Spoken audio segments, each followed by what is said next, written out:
The story follows a woman whose ex returns to her life unexpectedly, begging for another chance. He claims he has left his wife, insists he has changed, and breaks down in tears to win her sympathy. His words reopen old wounds and stir emotions she thought had settled. But just hours after he leaves her home, still trembling from the weight of his confession, there is a knock at her door. It is his wife. The woman never expected to see her, and certainly not with a calm, tired expression and a folder full of evidence in her hands. The wife reveals that the ex has been playing them both. He never left her. He had been lying to each of them, telling different stories, manipulating their emotions, and weaving a web of deceit to keep both women tied to him. The wife shows proof. Messages, financial records, timelines that contradict everything he claimed. As the truth unfolds, both women realize they have been betrayed in the same painful ways. The heart of the story becomes a tale of women supporting women, choosing honesty and solidarity over rivalry. Together, they confront emotional manipulation, reclaim their dignity, and expose the cheating husband's lies. The story moves through betrayal, discovery, public consequences, and ultimately healing, told in the calm, reflective, emotionally rich tone of Auntie May. The moral centers on self-worth, discernment, and the quiet strength found when women refuse to let deceit divide them. I knew trouble had found its way back to my door the moment I heard the soft trembling in his voice. It was the kind of sound a person makes when their lies are beginning to collapse under their own weight. And as he stood there in my living room, rain dripping from his sleeves, eyes swollen and desperate, a single thought rose in me like a whisper from my own bones. This is not the man I loved. This is a storm dressed as a person. He had come without warning.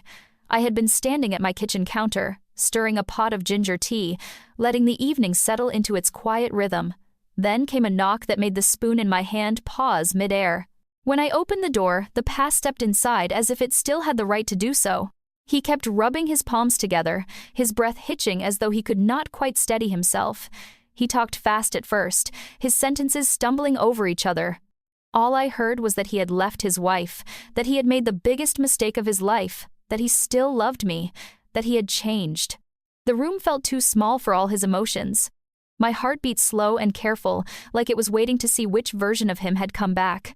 I watched the way he paced, the way he pressed the heel of his hand to his forehead as if trying to hold his thoughts in place. His tears were real. But real tears do not always mean honest truths. A soft rumble of thunder rolled in the distance. I could hear it through the cracked window, low and patient, as if the sky itself was listening. I told him to sit. My voice was steady, but something inside me felt unsettled, like a thread being pulled loose. I asked him why he was here. He said he had walked out on his wife earlier that day. He said he wanted to start over. He said he had never stopped thinking about me. He spoke as though he expected me to melt, as though the years had not taught me anything, as though leaving his wife made him a man reborn. I did not answer right away. Silence gathered between us, thick and heavy. There is a certain kind of quiet that arrives when the truth is hiding in the walls. I felt that quiet then, felt it settle into my bones.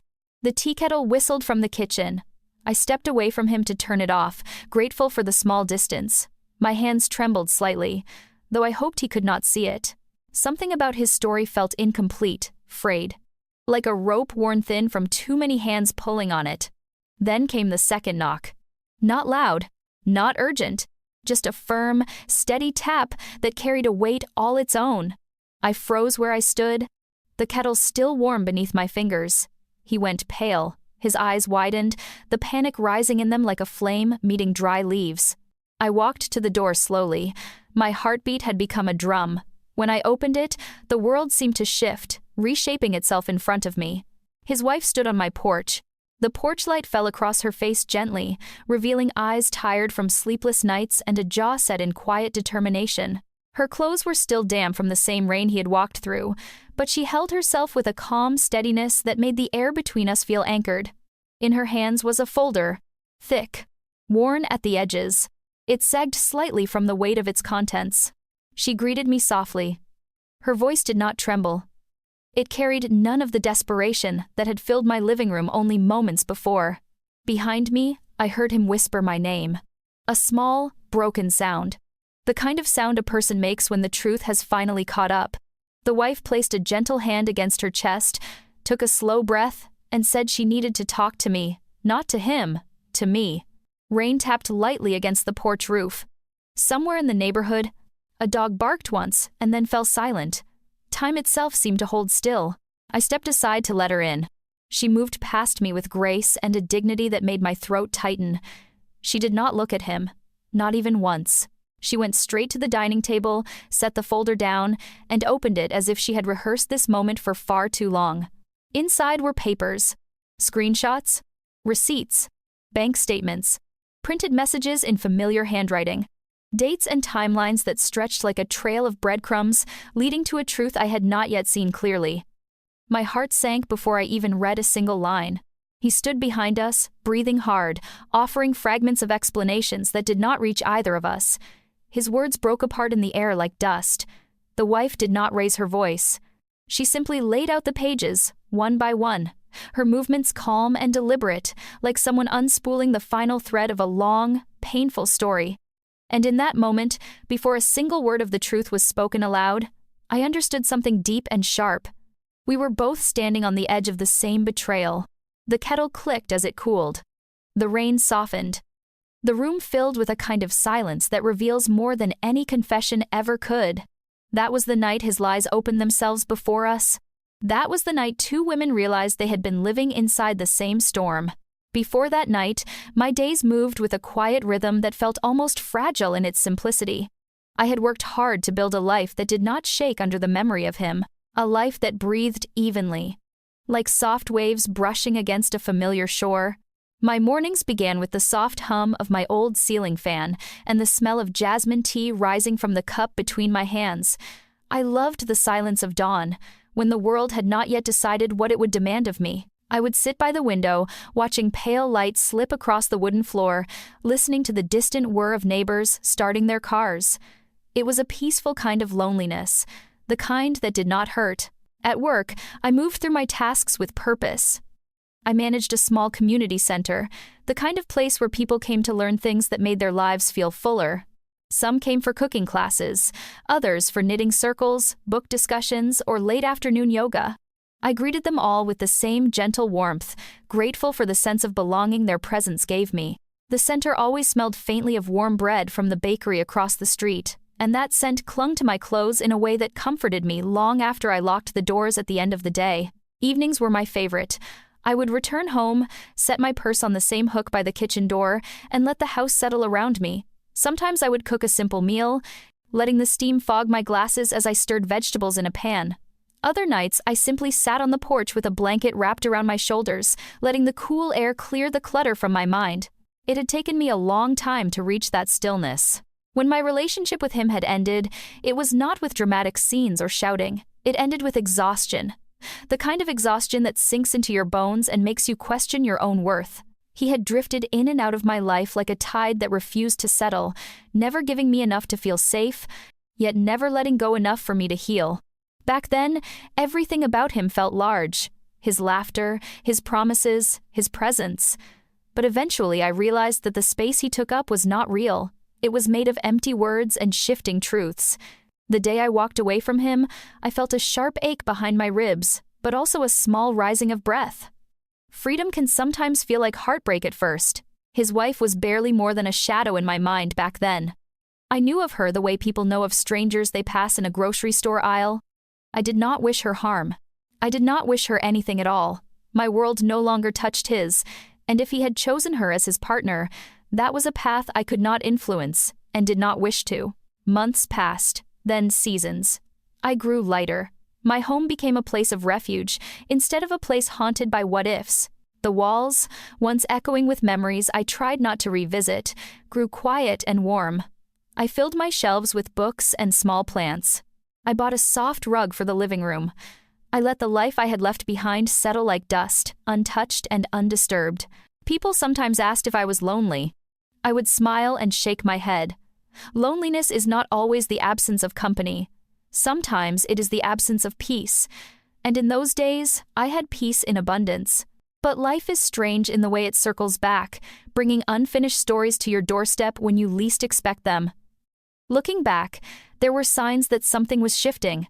Small, almost unnoticeable clues that the past had begun stirring again, nudging its way into the quiet corners of my present. The first sign came on a soft autumn afternoon. I had been folding laundry on the couch, humming along to an old song on the radio, when my phone buzzed. A number I thought I had forgotten flashed across the screen. My heart stilled for a breath. I turned the phone face down on the cushion, refusing to let the past pull me in. I did not answer. I told myself it was nothing, a reflex, a mistake. The second sign arrived a week later when a mutual friend mentioned seeing him at the grocery store, looking tired and distant. The friend spoke casually, not knowing the tremor those words set loose inside me. But even then, I brushed it off. People cross paths. People change. I was not part of his world anymore. The third sign, well, that was the one I should have listened to. A message left late at night, his voice thick, strained, reaching out into the dark. He said he wanted to talk. He said it was important. He said he missed me. I played that message only once. After that, I deleted it. I told myself I had imagined the hurt in his tone. I told myself it was none of my concern. I told myself a story so many of us tell when we do not want our peace disturbed. He made his choices. I made mine. Still, something in me grew uneasy after that. Not fear. Not longing. Just a quiet tension, like a string pulled too tight on an old violin. My sleep grew lighter. I found myself pausing at the mailbox, glancing toward the end of the street as though expecting something, though I could not have said what. But even then, I did not see what was coming. I could not have imagined that the life I had rebuilt so carefully would soon be shaken by truths kept hidden in someone else's home. I did not know that the woman I barely remembered would soon be sitting at my dining table, unfolding pages of a story we were both trapped inside without knowing it. All I knew then was my small life, my quiet mornings, my gentle peace. I had no idea how fragile that peace truly was. The first shift in the air was so subtle that, at the time, I convinced myself it meant nothing. Life has a way of whispering warnings long before it raises its voice, but those whispers can be easy to ignore when you believe your world is finally steady. It began with a message. Not a long one. Not dramatic. Just a short greeting sent late in the night, as though the darkness itself had encouraged him to reach for something he had no right to touch again. I saw it the next morning when the sun had barely risen. My phone buzzed on the counter, lighting up the screen with his name. My heart did not leap the way it once did. Instead, it tightened, like a small hand had wrapped itself around it and squeezed. I did not answer. I set the phone face down and told myself he must have mistaken my number for someone else. But I knew he had not. The heart often knows the truth, even when the mind refuses to accept it. Throughout the day, the message lingered in the back of my thoughts, like a shadow that followed me from room to room. I tried to lose myself in work, helping the community center prepare for a winter charity event. There were children laughing in the hallways, people carrying boxes of donations, the smell of cinnamon from the bakery drifting through the open doors. Yet even in that warmth, the memory of his message tugged at me. 2 days later, a second sign found its way to me. I was stepping out of my car in the grocery store parking lot when I felt eyes on me. Not the warm look of someone familiar, not the casual glance of a stranger. This gaze held hesitation, conflict. When I turned, I saw him. Standing by the cart return, keys in hand, as though he had just arrived but could not bring himself to walk forward. He looked older, not in years, but in spirit. His shoulders slumped with a heaviness I had never seen in him before. He opened his mouth, as if to speak, then closed it again. A breath later, he turned and walked back to his car without a word. I stood there, clutching my grocery list, feeling the old ache rise inside me like a ghost from a forgotten story. I got through the store as quickly as I could, my hands cold on the shopping cart handle. When I returned home, I sat in my car for a long moment, staring at the steering wheel and trying to steady my breathing. Later that night, I told myself it was all coincidence. People crossed paths, old memories surfaced, but in the quiet of my bedroom, I felt something shifting, something preparing. The third sign came a week later, on a soft evening when the rain tapped lightly on my windows. I had just settled under a blanket with a warm cup of chamomile tea when my phone rang. His name glowed on the screen again. The same name that once brought joy now brought uncertainty. I let it ring. My heartbeat quickened. When the call finally stopped, I sat still, waiting, listening. Moments later, the voicemail icon appeared. I hesitated before pressing play. His voice filled the room, low and uneven. He said he had been thinking about me. He said he was not doing well. He said he needed to talk, that things at home were falling apart. There was a trembling in his words, a softness he used to rely on when he wanted something from me. It came back easily to him, like a worn-out trick pulled from an old box. After the message ended, I placed the phone on the table and folded my hands in my lap. My tea had grown cold, untouched. My heart felt too loud in my chest. I did not respond, but I did not sleep well that night. Dreams came in restless fragments. His voice, his eyes, the faint echo of a life I no longer lived. I reminded myself, again and again, that whatever storm he was caught in was not mine to shelter. That chapter was closed, locked, buried beneath too many tears to ever resurrect. Still, something in the air felt uneasy. The next morning, I found myself double-checking the locks on my doors. I paused at the windows. For reasons I could not explain, I felt watched. Not in a frightening way, not in a dangerous way, just a sense that someone was hovering too close to the edges of my life. At the community center, I moved through the day distracted. When someone called my name, I startled. When someone asked if I was all right, I smiled too quickly. Even my coworkers noticed I was quieter than usual, though I told them it was simply exhaustion. But deep inside, I knew better. My instincts were trying to whisper something about unfinished paths, something about threads once cut, now being stitched together by hands I did not trust. Part of me wanted to delete his messages, pretend none of it had happened. But another part of me, the wiser, more cautious part, told me to pay attention. Not out of hope, not out of longing, but out of self-preservation. Sometimes, the heart gives warnings long before danger becomes clear. That week, I found myself lingering on the porch in the evenings, listening to the wind rustle through the trees, watching cars pass by slowly, their headlights sweeping across the street, waiting for something, though I did not know what. And then came the knock on the door, not the one from his wife yet, but the one he made first. The first time he returned, standing on my porch, drenched from the rain, eyes pleading, stories pouring out of him like a man drowning and reaching for any hand available. That was the moment I realized the past had not resurfaced on accident. It had come with intention. It had come with secrets. It had come with promises wrapped in half-truths. And though I did not know it yet, the woman standing behind him with her folder of evidence was already preparing to walk toward me, ready to reveal the truth that connected us both in ways neither of us deserved. When his wife stepped into my home that night, the entire world seemed to tilt just a little, as if my house itself was holding its breath. She carried the folder with both hands, almost tenderly, the way someone might hold a box of fragile memories they are finally ready to open. Her eyes swept the room slowly, not judging, not accusing, just taking everything in with a quiet resignation that pierced straight through me. He stood behind me, shifting his weight from foot to foot, his breath uneven. I could feel the tension radiating off him, like heat from a fire about to lose control. He reached out slightly, as if he wanted to place a hand on my shoulder, but I stepped away before he could touch me. Something inside me recognized the danger in his closeness. Not physical danger, but emotional. The kind of danger that comes from someone skilled at bending truths until they fit whatever shape serves them best. The wife did not sit immediately. She waited until I nodded toward the dining table.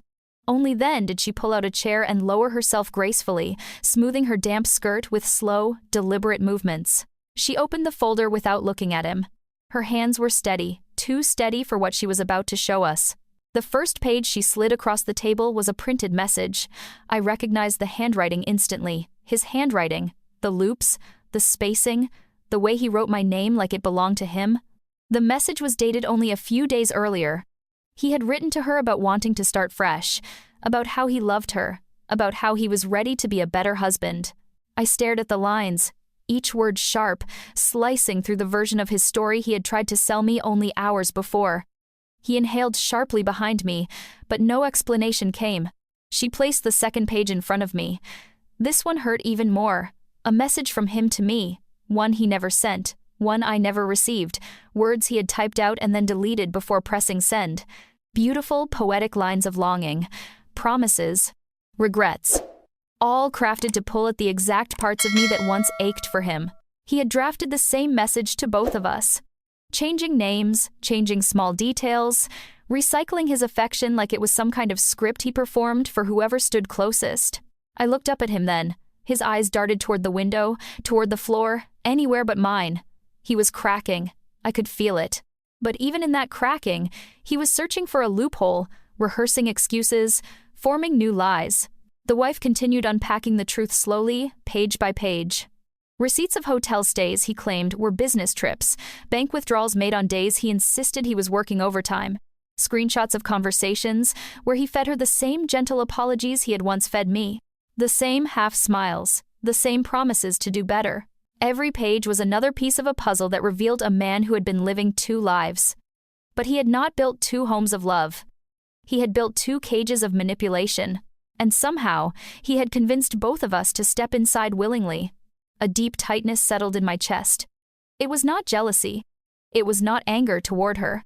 It was grief for the woman I used to be, the one who believed him, the one who believed crying meant remorse and soft words meant love, the one who did not understand the difference between passion and possession. He finally spoke then. His voice was thin, shaky. He said we were both misunderstanding. He said he had been confused. He said he had made mistakes, yes, but he was trying to fix everything. Trying to fix everything. I let those words sit for a moment. They rang hollow in the room, bouncing off the walls like echoes from a broken bell. The wife lifted her gaze to him, and for the first time since entering the house, she addressed him directly. Her voice was so calm, so heartbreakingly steady, that it made the air around us still. She told him she was done believing his confusion. She was done accepting apologies that were recycled and reshaped depending on who he was speaking to. She said she had spent too many nights believing she was the problem, too many mornings forgiving him before she had forgiven herself. He took a step toward her. She straightened in her chair. She told him not to come closer. Something about the firmness in her tone made him stop immediately. It was as if she had built a wall he had finally run into. A wall she should have built long ago. Then she turned to me. Her eyes softened with something unexpected. Empathy, understanding, a kind of grief only women betrayed in the same way can recognize in each other. She said she wanted me to know the truth because she refused to let him hurt another woman with the same lies that had carved wounds in her. I felt something warm rise in my throat. A softness, a thankfulness, a sorrow that belonged to both of us. He tried speaking again, but we no longer listened. The wife pulled out one final page, a timeline she had written herself, detailed, precise, a map of his deceit, dates aligned with his absences, words aligned with his contradictions, a chart of betrayal. It was the kind of clarity that leaves no room for denial. I leaned back in my chair. The room felt cold. My hands trembled slightly on the edge of the table. All the unease of the past weeks, all the whispers my instincts had tried to send me, all the signs I had ignored, they fell into place. I saw the truth then, fully. He had not come to me because he loved me. He had come to me because his lies were collapsing at home, and he needed someone to believe him again, someone to catch him, someone to blame. The realization settled in me like a stone sinking to the bottom of still water. I stood slowly. He reached out, desperate, saying my name as if it were a lifeline, but his voice no longer moved me. It slid off me like water off glass. I had built too much peace, too much strength, too much self-worth for his stories to shake me again. The wife closed the folder gently. She thanked me for listening. She said truth spoken aloud loses some of its power to hurt us. Then she rose. I walked her to the door. She stepped onto the porch, the rain having softened to a steady drizzle. Before leaving, she turned to me and said something that would stay with me for a very long time. She said that sometimes the person we think we lost is not someone worth missing. Sometimes the loss is the blessing we never recognized. Inside the house, he began pacing, running his hands through his hair, muttering excuses I no longer cared to hear. The door closed behind her. The house felt different. Not heavier, just clearer. And in that moment of clarity, I realized I was witnessing not just the betrayal of two women, but the unveiling of a man who had built a life out of half-truths. And now, those truths stood exposed. After his wife stepped out into the rain and the door closed behind her, the silence that settled in my home felt different. It was not empty. It was not lonely. It was a silence filled with truth, a silence that made breathing easier, even though my heart was still trembling inside my chest. He stood in the middle of my living room, his shoulders hunched, staring at the floor like a child caught with stolen candy. But there was nothing innocent about the mess he had created, nothing small about the lies he had woven around two women who had trusted him. He lifted his head slowly, as if building another performance inside himself. His eyes glistened with tears, and he whispered my name in the same tone he once used when he wanted forgiveness without accountability. I did not move toward him. Instead, I folded my arms gently across my chest to steady myself. I felt my breath rise slow and controlled, the way it does when a storm passes and the air is finally cooling. He reached out a hesitant hand, palm open as if offering sincerity. But I had learned that open palms do not guarantee open hearts. I told him to sit, not with anger, not with softness, just calm firmness, the kind of voice a person uses when accepting reality without letting it swallow them whole. He obeyed, lowering himself onto the edge of the couch. His hands trembled. He began speaking in a rush, words tumbling out like frightened birds. He said he was overwhelmed. He said things had been bad at home for a long time. He said he had felt trapped, misunderstood, abandoned. All the usual excuses people reach for when they want to be seen as victims of their own choices. I listened. But the words no longer touched me. They floated around the room like dust motes caught in a beam of light, present but weightless. When he finished, he leaned back, exhausted by his own explanations. His breath came quick, as if he expected me to step into my old role, the caretaker, the empath, the one who soothed his storms instead of tending to my own. But that version of me no longer existed. I walked to the window and pulled the curtain back. Outside, the street glistened with puddles, a soft glow from a street lamp reflected in the water. I let the quiet strengthen me before turning to him. I told him the truth he had run from. That I did not believe him. That I no longer trusted the sound of his voice. That the man he pretended to be was not someone I wanted in my life, no matter how sorrowful his expression or how shaky his hands. He looked stunned, as though he had expected everything but honesty. He rose from the couch and closed the space between us with quick, desperate steps. His voice rose, not with anger, but with pleading. He begged me to understand. He insisted he was trying to change. He swore he had come to me because I was the only person he had ever truly loved. But love does not look like deception. Love does not sound like excuses. Love does not demand that someone else pays the price for your mistakes. I spoke to him gently because I refused to let his chaos shape me. I told him I hoped he found help, that I hoped he faced the truth, that I hoped he learned what it meant to care for people instead of using them like cornerstones to stabilize his own collapsing walls. But I also told him he needed to leave. His face twisted with confusion, then disbelief, then a wounded anger he did not try to hide. He raised his voice slightly, but even then, I heard the hollowness beneath it. He said I was abandoning him. He said I was cold. He said I did not understand how broken he was. I did not respond to those words. I simply stepped back and opened the door. The rain had slowed to a gentle mist, the kind that softens the night without chilling it.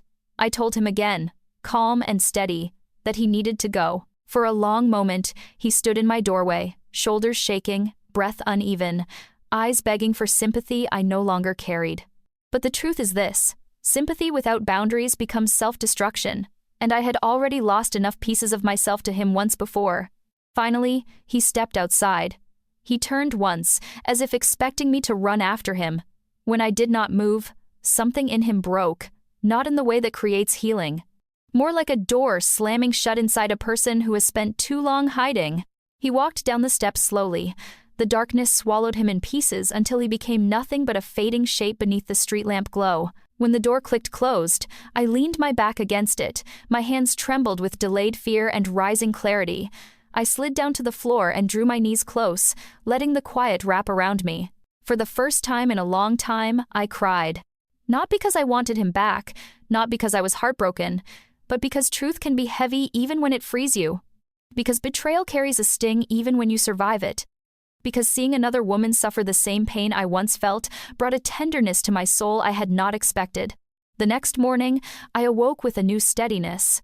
A deep, calm certainty that action needed to be taken, not out of revenge, but out of protection for myself. I blocked his number. I removed old photos that had lingered too long in drawers. I walked through my home with a quiet determination, reclaiming each room with a fresh breath. Then I did something I had never imagined. I sent his wife a message. Not long, not emotional, simply an acknowledgement of her courage, a thank you for the way she protected both of us from further harm by refusing to hide the truth, and an offer to talk if she ever needed someone who understood. She replied within the hour. Her words were soft, grateful, exhausted. That simple exchange marked the beginning of something unexpected. Not friendship, not alliance, just two women choosing not to let pain isolate them. In the days that followed, I kept my distance from him. But I did not shrink from the truth anymore. And soon, the truth would unfold even further, not just between the three of us, but in the wider circle of people who had once believed his carefully crafted stories. The truth has a way of traveling, even when no one intends to carry it forward. Sometimes it moves like a whisper, slipping gently from one person to the next. Other times, it spreads like warm breath against cold glass, slow and visible, impossible to ignore once it appears. In the days after he left my house, life felt strangely calm. I went to work, made my tea, tended to the small routines that kept my world grounded. But beneath that calm, I could sense another shift. A ripple. A quiet rearranging of things that had long been hidden in shadows. It began with a message from a mutual friend, someone who had known him for years, someone who had watched the rise and fall of his relationships like a person watching storms form on the horizon. The friend asked if I was all right, asked if the rumors were true, asked if I needed anything. Rumors. That word settled in my stomach like a stone dropped into still water. I asked what people had heard. The friend hesitated, then shared only what had already begun circling through the small community we all lived in. That he had been unfaithful, that his marriage was falling apart, that he had been telling different stories to different people, that he had gone to my house in the rain, looking frantic and lost. People talk, but sometimes talking is the only way truth finds its rightful place. I did not confirm their assumptions. I did not correct them either. I simply thanked the friend for reaching out and went about my day with steady steps. But the truth was already moving on its own. 2 days later, his wife called me. Her voice was calm, but there was a heaviness beneath it. The kind that comes when a person has been carrying too much pain for too long. She told me she had finally spoken to her family. She told them everything. And in doing so, she found a strange sense of release, as if pulling the truth into the light had loosened something tight inside her chest. Her family did not take the news quietly. They were angry, not only for the betrayal, but for the years she had suffered in silence, believing she was the reason cracks kept forming in her marriage. They told her she deserved better. They told her they would stand with her no matter what she decided next. She said she had contacted a lawyer, not out of spite, not out of revenge, but out of self-respect. I listened to her with a soft heart. There was strength in her voice, but also sorrow, a kind of sorrow that only honesty can heal. Meanwhile, he was unraveling. People who had once admired him began to distance themselves, not with dramatic declarations, but with subtle shifts, a coolness in their tone, a shorter response, a sudden unavailability for favors he used to rely on. Even at work, where he had once been praised for his confidence, he now moved through the halls with lowered eyes and forced smiles. His coworkers talked quietly behind closed doors. They wondered if the stories about his marriage were true. They wondered why he had looked so disheveled recently. They wondered why his wife had suddenly appeared at her sister's house with bags in her car. He tried to manage the narrative, of course. People like him always do. He said he was misunderstood.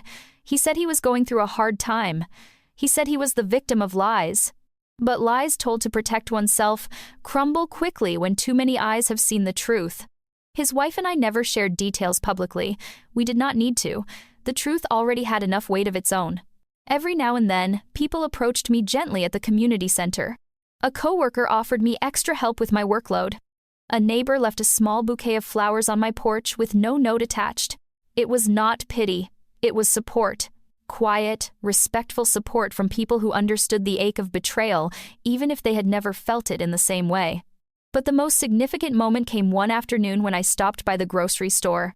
As I walked down the aisle, I saw him near the produce section. His posture was slumped, his hair unkempt, his face weary with the kind of exhaustion that comes from too many lies catching up at once. Our eyes met for a brief moment. He looked away quickly, pretending to examine a stack of apples as though they held the answers he had been searching for. I did not approach him. I did not offer sympathy or comfort. I simply nodded and continued walking. That small gesture seemed to rattle him more than any confrontation could have. Because sometimes silence speaks louder than any accusation. Later, I heard from the same mutual friend that he had been staying with a cousin temporarily. His wife had moved forward with her decision. Papers were being filed, paths were being separated. His life, once held together by carefully layered half-truths, had begun to fracture into pieces he could no longer control. And yet, even as the consequences unfolded, I felt no desire to see him suffer.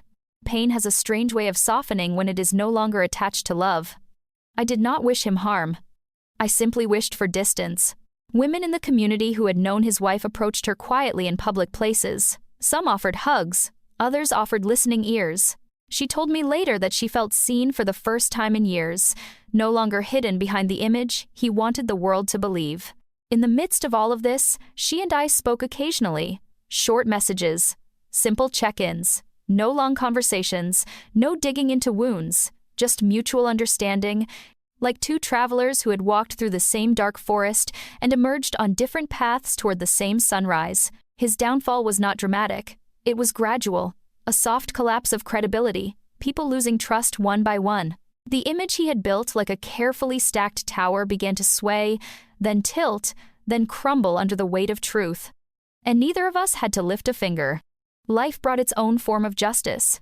Not loud, not vengeful, just inevitable. Healing does not arrive all at once.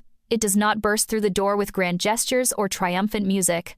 It comes quietly, the way dawn slips into a dark room without asking permission. That is how it came to me in the days and weeks that followed. After the truth settled, after the storm of emotions calmed, and the echoes of his excuses faded, my home began to feel safe again. Not just familiar, safe. The kind of safety that wraps itself around you when you sit down with a warm blanket and finally breathe, without feeling watched by the past. It began with small rituals. I cleaned out corners of my house that had gone untouched for too long. I opened windows more often, letting fresh air sweep out any traces of him that the rain had not washed away.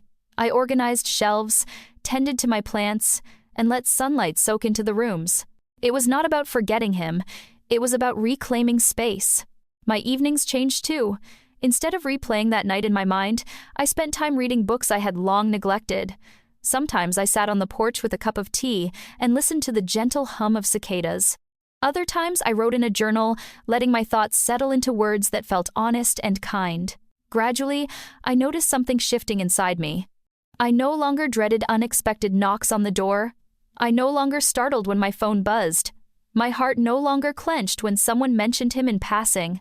I had not just closed the chapter with him. I had walked into a new story. His wife and I exchanged occasional messages. Simple ones. The kind you send when you want someone to know they are not alone. She told me she was staying with her sister for a while. She said she was sleeping better, eating better, breathing better. I told her she deserved all of that and more.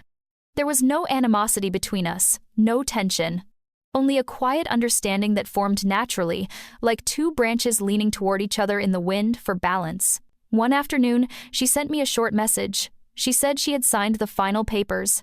There was no anger in her words, no bitterness, just acceptance. A long-awaited exhale. She said she felt lighter, even if part of her heart was still tender.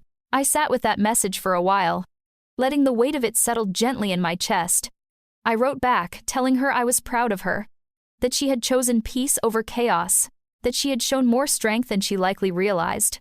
As for him, I heard only small pieces of his life through quiet whispers in the community. He was working less, speaking less, avoiding places where people might ask questions he was not ready to answer. His world, once loud and confident, had grown into a muted echo of itself. But I did not take satisfaction in that. I did not cheer for his downfall. Healing had taught me that joy should never be built on someone else's ruin.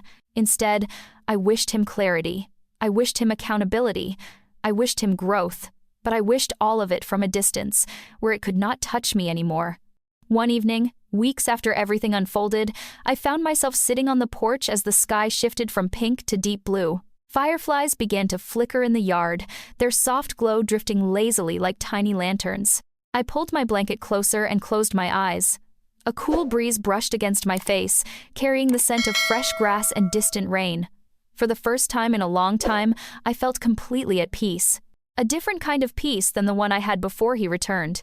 This peace was earned. It was shaped by truth, strengthened by boundaries, and softened by the unexpected bond between two women who refused to let betrayal turn them into enemies. The healing continued in ways I did not always notice. A new confidence in my steps, a steadiness in my voice, a quiet joy in ordinary moments. I realized I no longer saw myself as the woman he had once broken. I saw myself as the woman who had survived it, the woman who had grown from it, the woman who had protected her peace even when temptation tried to pull her backward. One morning, while sipping tea by the window, I caught my reflection in the glass. I saw a woman who was older, wiser, softer in some places and stronger in others. A woman whose heart had been bruised, yet still beat with hope. A woman who understood now that love without honesty is not love at all. As days continued, I found myself curious about new possibilities, not romantic ones, just life itself. New hobbies, new friends, new moments of beauty that did not depend on anyone else's validation. I realized there was a world waiting for me beyond the shadows of my past. And I began stepping into it, one gentle breath at a time. Healing has a quiet sound. It is not the roar of triumph or the echo of applause. It is the soft sigh you release when you finally lay down a weight you carried for far too long. It is the gentle way your heart steadies after being shaken. It is the moment you realize you have survived something that once threatened to break you. As the months passed, that sound became familiar to me. Some days it came as a whisper when I sipped my morning tea, feeling the warmth settle gently in my chest. Other days, it appeared in the slow rise of my breath as I watched the world move around me. No longer pulled back into memories that used to sting. I learned something important through all of this. Betrayal does not define you. It reveals you. It uncovers the strength you never knew you had, the clarity you never thought you would find, and the resilience that grows from choosing peace over chaos, truth over illusion. I used to think closure came from the person who hurt you, finally telling the truth. But I have learned closure comes from understanding that you no longer need their words to heal. Closure is a choice, a door you close gently yourself, even if the other person is still standing on the threshold. And sometimes, healing arrives through unexpected people, through the courage of someone who has walked through their own pain and decides to bring truth to your doorstep instead of anger. His wife taught me that. She taught me that women do not need to compete for the same wounded man. They can stand together, offer each other understanding, and walk their separate paths with dignity. Looking back now, I see the entire journey differently. The hurt, the confusion, the confrontation, the truth laid bare between us, it was all necessary. Not because I deserved the pain, but because I deserved the clarity that came after it. I deserved to reclaim my peace. I deserved to step out of a story that was never mine to begin with. And now, as I sit here telling this story, I am not speaking from a wound. I am speaking from a scar, a healed place, a place of strength. Sometimes, life brings storms to wash away what we were never meant to hold on to. And sometimes, when the rain ends and the sky clears, you realize you are standing stronger than before. Now, I want to ask you something. If someone from your past stepped into your life again, carrying tears and promises, would you open the door? Would you listen? Would you believe them? Or would you trust the quiet voice inside you, the one that often whispers the truth long before the world reveals it? Tell me what your heart would do. And if my story touched something in you, share your thoughts. Share your strength. Share your lessons. We grow when we learn from each other. And if you would like to hear more stories like this, filled with truth, healing, and the quiet power of a woman reclaiming her life, stay close, listen deeply, and join me again next time.